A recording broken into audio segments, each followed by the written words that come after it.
الحمد لله وحده والصلاة والسلام على من لا نبي بعده أما بعد فأعوذ بالله من الشيطان الرجيم بسم الله الرحمن الرحيم الذي خلق الموت والحياة ليبلوكم أيكم أحسن عملا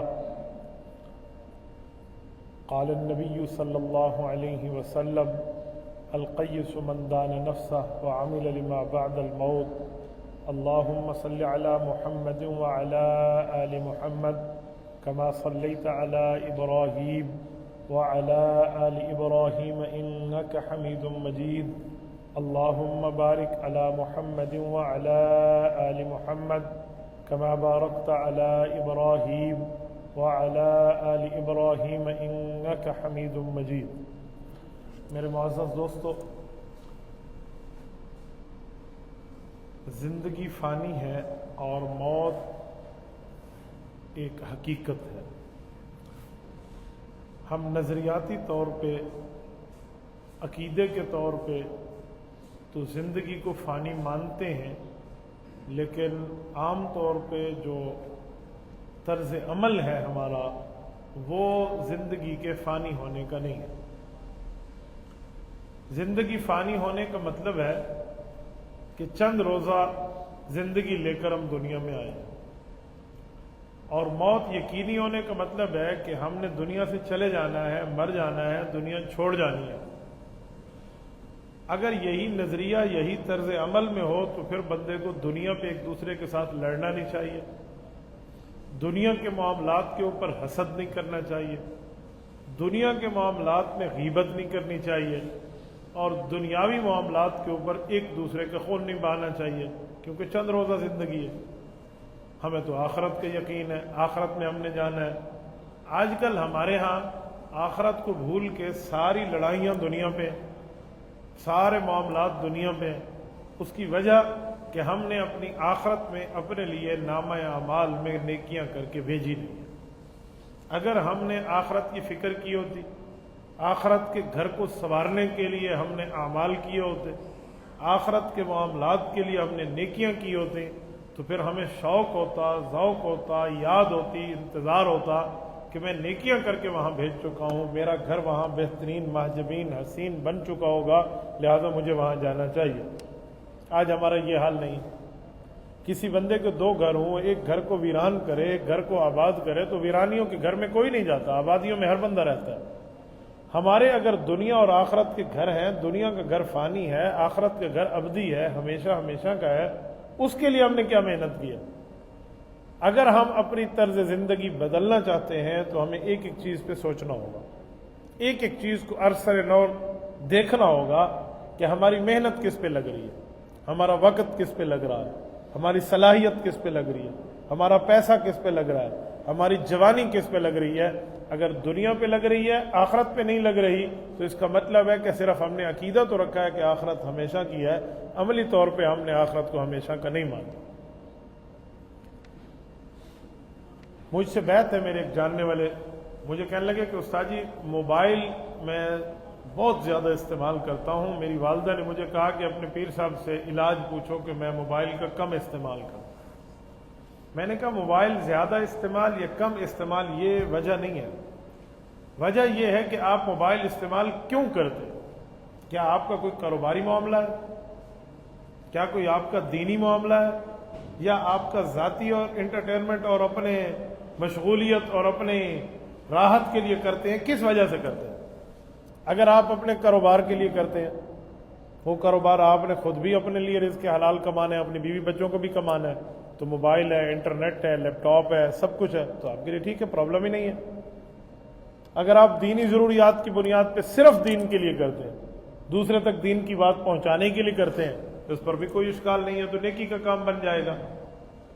اور اگر آپ صرف اور صرف اپنی راحت کے لیے کرتے ہیں، اپنے دوستوں سے ملنے کے لیے، جس کو میں دوسرے لفظوں میں کہوں صرف فضولیات کے لیے کرتے ہیں، تو پھر اپنے آپ کا ایک وقت مقرر کر لیں کہ جی 10 منٹ، جی 15 منٹ، جی آدھا گھنٹہ میں نے اتنا ٹائم ساتھیوں سے مل کے پھر اس موبائل کے معاملے کو چھوڑ دینا، تب تو ٹھیک ہے.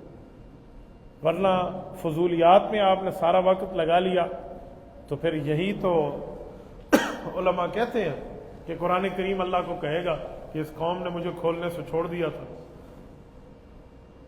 واٹس ایپ میرا ہر 5 منٹ کے بعد کھلا ہے، فیس بک، یوٹیوب، گوگل tune.pk، ٹک ٹاک، ہمارا انسٹاگرام، ایکس، ٹویٹر، یہ ہر 2-4 منٹ بعد میں آن لائن ہوں، اور قرآن کریم کو پڑھے ہوئے سال ہو گیا میں آف لائن ہوں، تو مجھے بتائیں پھر میں اپنا شمار کہاں کر رہا ہوں، پھر میں اپنا دینی اسٹیٹس کہاں رکھے ہوئے ہوں؟ تو میں نے کہا جی اس سے اندازہ لگا لینا چاہیے کہ ہماری صلاحیتیں کس پہ خرچ ہو رہی ہیں۔ آج ہمیں یہ طے کرنا ہوگا، ہمیں یہ خود اپنی زندگی میں سوچنا ہوگا کہ جی ہماری صلاحیتیں اگر شریعت اور دین کے مطابق نہیں لگ رہی تو پھر ہمیں صلاحیتوں کے لگانے کی جگہ کو تبدیل کرنا ہوگا۔ یہ ہے موبائل کے استعمال کا ٹھیک طریقہ اور برا طریقہ، اس سے آپ خود سمجھ جائیں۔ آج ہم نے اپنے آپ کو اتنا دنیا میں مصروف کر لیا ہے کہ بندوں کو رشتے بھول گئے ہیں، تقدس بھول گیا ہے، ایک دوسرے کا احترام بھول گیا۔ میں مثال دے رہا ہوں، فضولیات میں بیٹھا ہوگا بندہ، انٹرنیٹ پر کوئی ویڈیو، کوئی ریل، کوئی چیز سامنے آئے گی، کوئی کلپ دیکھ رہا ہوگا، اس دوران اگر امی نے بھی بلا لیا نا بیٹا آئے کام سنیں، اتنا دماغ بندے کا غصے والا ہو جائے گا نا کہ یار اس نے مجھے چھیڑ دیا میری مصروفیت میں، حالانکہ وہ مصروفیت نہیں ہے، وہ فضولیات ہے۔ 2 منٹ ٹھنڈے دماغ سے سوچ لیں کہ ماں کا مقام کیا ہے اور میں جس چیز میں مشغول ہوں یہ کیا ہے۔ آپ کا دل کبھی آپ سے جھوٹ نہیں بولے گا، یہ جو دل سینے کے اندر ایک مفتی کی طرح موجود ہے نا، یہ آپ کو ٹھیک فتویٰ دے گا کہ آپ کیا کر رہے ہیں، تو پھر اپنے آپ کو وہی فیصلہ کر لیں۔ اس کے بعد یہ جو دنیا کے معاملات کے اوپر ہم دوسرے کی عزت کا معاملہ نہیں دیکھتے اور دوسرے سے لڑنا جھگڑنا شروع کر دیتے ہیں، اس کا مطلب یہ ہے کہ ہم نے دنیا کو ہمیشہ کا گھر سمجھا، حالانکہ دنیا ہمیشہ کا گھر نہیں ہے، آخرت ہمیشہ کا گھر ہے۔ میں آپ کو ایک مثال دیتا ہوں، اولیاء اللہ ایک مثال دیتے ہیں، وہ کہتے ہیں جو آخرت کی زندگی ہے اور جو دنیا کی زندگی ہے اس کے فرق کو سمجھنا ہو تو ایک ترتیب پہ سمجھے۔ کہا جی کیا؟ کہا پوری زمین اس وقت چٹیل میدان بن جائے اور یہ رائی کے دانوں سے بھر دی جائے، گندم کے دانے سے بھی چھوٹا دانہ ہوتا ہے رائی کا دانہ، اس سے بھر دی جائے پوری کائنات، سمندر، زمین، پہاڑ، سب کچھ رائی کے دانوں سے بھری گئی ہے۔ اب ایک پرندے کو کہو وہ آئے اور ایک دانہ اٹھائے اور چلا جائے، 1000 سال بعد دوبارہ آ کر ایک دانہ اٹھائے، پھر 1000 سال بعد دوبارہ آ کر ایک دانہ اٹھائے، یوں 1000 سال کے بعد دانے اٹھائے، پوری دنیا جو بھری ہوئی ہے۔ کہا یہ دانے ختم ہو جائیں گے ایک دن، آخرت کی زندگی ختم نہیں ہوگی۔ یہ ہے آخرت کی زندگی، یہ ہے عبدالآباد کی زندگی، یہ ہے جسے قرآن کہتے ہیں ہم فیہا خالدون، تم ہمیشہ وہاں رہو گے۔ تو اس لیے دنیا کے معاملات کو ترجیح نہ دیں، آخرت کو ترجیح دیں۔ میں اس کی ایک مثال دیتا ہوں، حضرت عبداللہ بن رواحہ رضی اللہ تعالیٰ عنہ ایک صحابی ہیں، نبی پاک صلی اللہ علیہ وسلم کے مضاعفے مشہور تھے کہ حضور کا دفاع کرتے تھے، اشعار میں حضور پاک کی سکوٹی کر دیتے تھے۔ کوئی کافر مشرک شعر میں شریعت کے خلاف بات کرتا تو حضرت عبداللہ بن رواحہ، حضرت حسان بن ثابت رضی اللہ عنہما، ان جیسے بندے جواب دیا کرتے تھے۔ تو حضرت عبداللہ بن رواحہ کا ایک مشہور شعر ہے، لولا ان اللہ ما تدینا ما تصدقنا ولا صلینا، کہ اللہ ہمیں ہدایت نہ دیتا تو ہم صدقہ کیسے کرتے، ہم نماز کیسے پڑھتے، ہم روزہ کیسے رکھتے۔ نبی علیہ السلام نے ان اشعار کو پسند کیا تھا۔ یہ حضرت عبداللہ بن رواحہ ہے، ایک جنگ میں امیر بنائے گئے تھے، اور یہ امیر ہے اور انہیں بتایا گیا کہ آپ کی امارت کا ٹائم آ گیا، آپ سے پہلے جو امیر تھا وہ شہید ہو گیا۔ یہ اس وقت 1 دن رات یا بالغ 2-3 دن رات کے بھوکے تھے، پیٹ پہ پتھر باندھا ہوا تھا، اور جس وقت ان کو بلاوا آیا عین اس وقت کسی نے کھجور کا خوشہ ان کو دیا کہ کھجور کھا لیں۔ اس زمانے میں کھجور ہی تھی وہاں، اور کچھ نہیں تھا، فاقے کا وقت تھا۔ اب ان نے یہ کھجور کے خوشے کو دیکھا اور ادھر میدان کارزار کو دیکھا کہ حضور نے فرمایا تھا اس ٹائم اگر کوئی بندہ فلاں شہید ہو گیا تو نے تلوار اٹھا کر صحابہ کی قیادت کرنی ہے۔ یہ موتا سٹی ہے، علاقہ ہے اردن کا، آج بھی یہ جنگ موتا کی بات ہے۔ تو یوں کھجور کے خوشے کو توڑ کے کھانے لگے نا، تو دل میں خیال آیا کہ جنت میں تو اعلیٰ درجے کی کھجور ملے گی، اور اگر میں نے یہاں دنیا کے کھانے کے لیے اپنا وقت لگا لیا تو شریعت میں رسول اللہ کے حکم سے لیٹ ہو جاؤں گا۔ یوں کھجور کا خوشہ لیا اور یوں واپس گیا، رکھو یار جنت کرے اس سے بھی اعلیٰ۔ اور یہ بندہ شہادت میں واپس آیا. یہ واقعہ آپ کے اور میرے لیے ایک میزان ہے. آپ کے اور میرے لیے جیسے موسم کو چیک کرنے کے لیے ویدر ریڈار ہے نا کہ آج اتنا سینٹی گریڈ کا نمبر چل رہا ہے، یہ ہمارے لیے ایمان کا ریڈار ہے.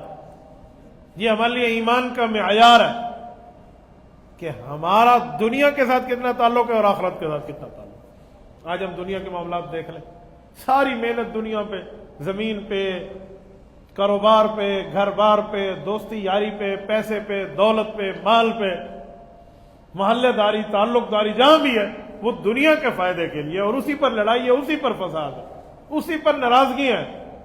اور حدیث پاک میں نہیں ہے کہ مسلمان نے مسلمان سے بغیر کسی شرعی وجہ کے آپ نے 3 دن اس سے ہم کلام نہیں ہوئے اور آپ نے اس سے ناراضگی میں چھوڑ دیا. ایک ہے ویسے نہ بولنا نا، وہ اتفاق نہیں ہوا. ایک ہے ناراضگی میں نہیں بولنا. تو فرمایا 3 دن کے بعد تو آپ کا مسئلہ خراب ہو جائے گا. تو رسول اللہ صلی اللہ علیہ وسلم نے اس کو منع فرما دیا کہ مومن یہ کام کر نہیں سکتا. تو دنیا کے مسئلے ہیں، آخرت کے مسئلوں پہ تو نہیں ہے. اصل لڑائی ہونی چاہیے آخرت میں. یار اس نے اتنی نمازیں آج باجماعت پڑھی اور میری ایک نماز باجماعت رہ گئی ہے، میری کیوں رہ گئی ہے؟ میں اپنے آپ کو کوسوں. اس نے اتنا صدقہ کیا، میں نے اتنا کیوں نہیں کیا؟ اس نے اتنے نوافل پڑھے، میں نے کیوں نہیں پڑھے؟ اس نے اتنی روزے کی نفل معاملات کیے، میں نے کیوں نہیں کی؟ قرآن کریم جملہ کہتے ہیں وَفِي ذَلِكَ فَلْيَتَنَافَسِ الْمُتَنَافِسُونَ. فرمایا یہ دینی کام ہے جس کام میں ایک دوسرے سے آگے بڑھنا، تمہارا یہ کام اللہ کو بہت پسند. وَفِي ذَلِكَ فَلْيَتَنَافَسِ الْمُتَنَافِسُونَ. فرمایا یہ معاملہ ہے جس میں ایک دوسرے سے آگے بڑھنے اور سبقت لے جانے کے لیے آپ کو کرنا چاہیے. آج یہ حال ہمارا نہیں ہے. آج یہ تو ہے کہ اس کے پاس فلاں سیٹ ہے اور میرے پاس یہ موبائل کا سیٹ نہیں ہے. اس کے پاس فلاں سویٹر ہے، وہ میرے پاس نہیں ہے. اس کے پاس یہ چیز ہے، میرے پاس نہیں ہے.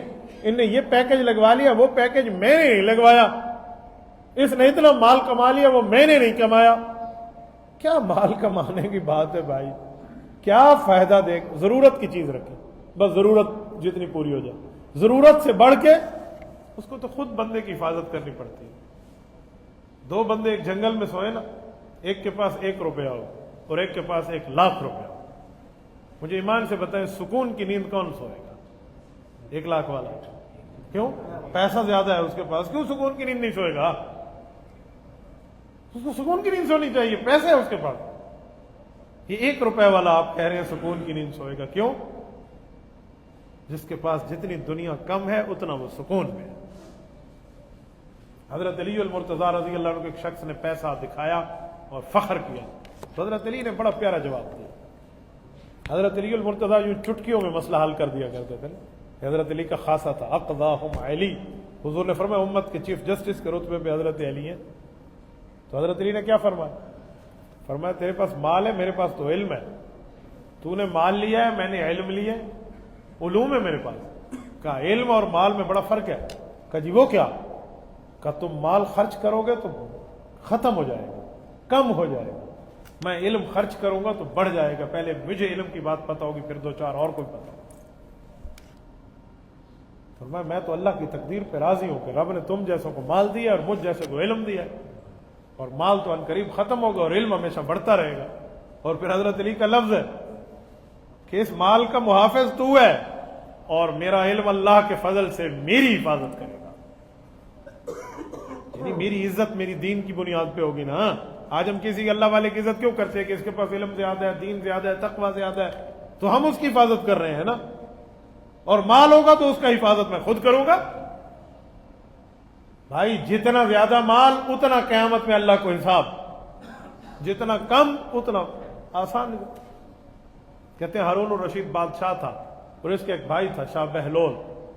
وہ ایسے شاہ بہلول رحمۃ اللہ علیہ دنیا بہت سادے انداز میں گھومتا تھا اور یہ بادشاہوں کا بادشاہ، اتنی سلطنتوں کا مالک. تو بڑے لے دے کے گھیر گھار کے اس کو اپنے پاس بلایا اور کہا اور چھوڑ دے، بس شاہی دربار میں خاموشی سے بیٹھا کر، ہماری عزت بنے گی.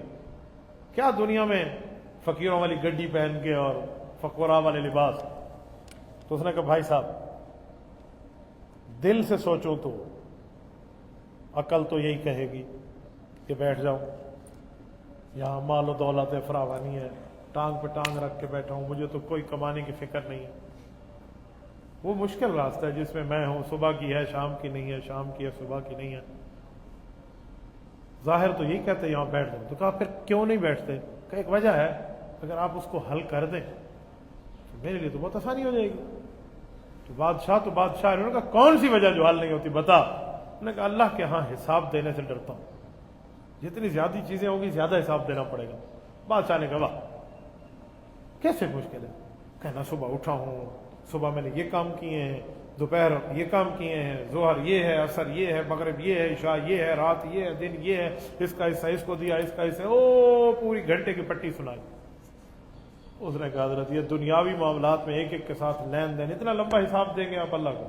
قیامت والے دن تو توے کی طرح زمین گرم ہوگی. تو ایک گرم توا بادشاہ سلامت ذرا دربار میں منگواؤ. تو گرم توا لایا گیا اور اس نے اوپر ایک پاؤں رکھا اور کہا یوں سمجھو کہ میں اللہ کے دربار میں حساب دے رہا ہوں. یوں پاؤں رکھا، کہا اللہ ایک بہلول اور ایک بہلول کی لاٹھی دوسری طرف ہو گیا.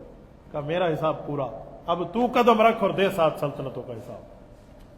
اس کی چیخ نکل گئی. اس نے کہا یار کیا جملہ کہا ہے، کیا لفظ بولا ہے.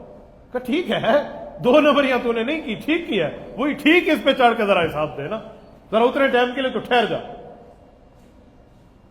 تو میرے دوستوں دنیا پہ ترجیح رکھ رہے ہیں یا آخرت پہ رکھ رہے ہیں، یہ ہمارا ایمان کا معاملہ.